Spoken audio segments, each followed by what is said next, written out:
Баршаңызға қайырлы күн достар. Сіздермен Қаламқас каналыма қош келдіңіздер. Бүгін сіздерге қайнатылмай жасалынатын малинаның тосабының рецептімен бөлісемін. Ең алдымен бізге қажет малина және де шекер қажет. Бірінші малинамызды жақсылап жуып аламыз. Яғни 5 кило малина болса, бірге бір шекер саламыз. Ең алдымен бұл малиналарымызды жуып аламыз. Ыдысымызға салып аламыз жақсылап.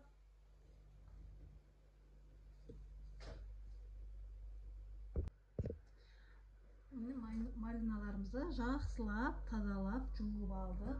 Енді менде 3 килодан 6 кило малина, яғни 6 килоға 6 кило шекер саламыз.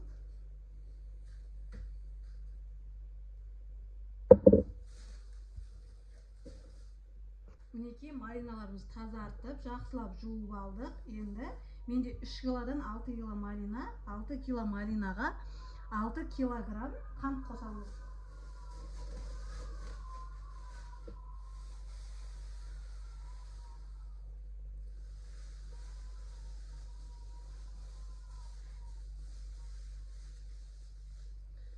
Мен осындай блендердің көмегімен езіп аламын.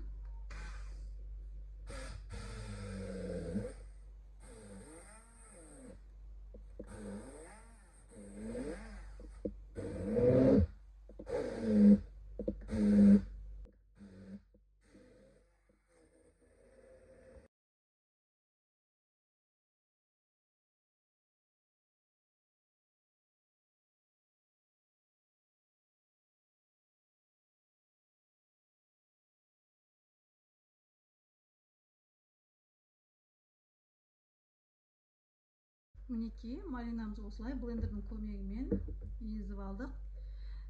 Бұны қайнатпаймыз, қыздар. Осындай арнайы ыдыстарға құйып қоямыз, морозилікке. Бұндай ыдыс болмаса, баклажкаға құйып сақтауға да болады. Мен осындай арнайы ыдыстарға құйып морозилікке қатырамын.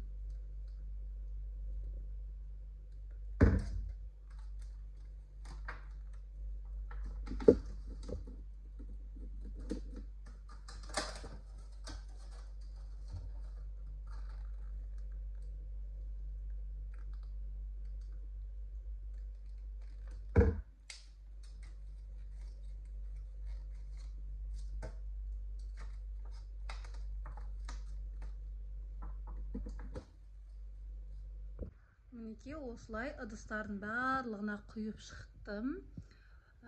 Сіздер де жасап қысқа сақтасаңыздар болады. Өте керемет. Бұл малинаның пайдасы көп. Тұмауға, балаларға ертең қыстың күні шайларына қосып беріп компот істеуге, жасап көруге кеңес беремін. Видеоны соңына дейін көргендеріңізге рахмет. Сіздермен болған Қаламқас. Каналыма тіркелуді ұмытпаңыздар. Жанындағы қоңыраушаны басып қойыңыздар, себебі менде күнделікті жаңа рецептер шығады.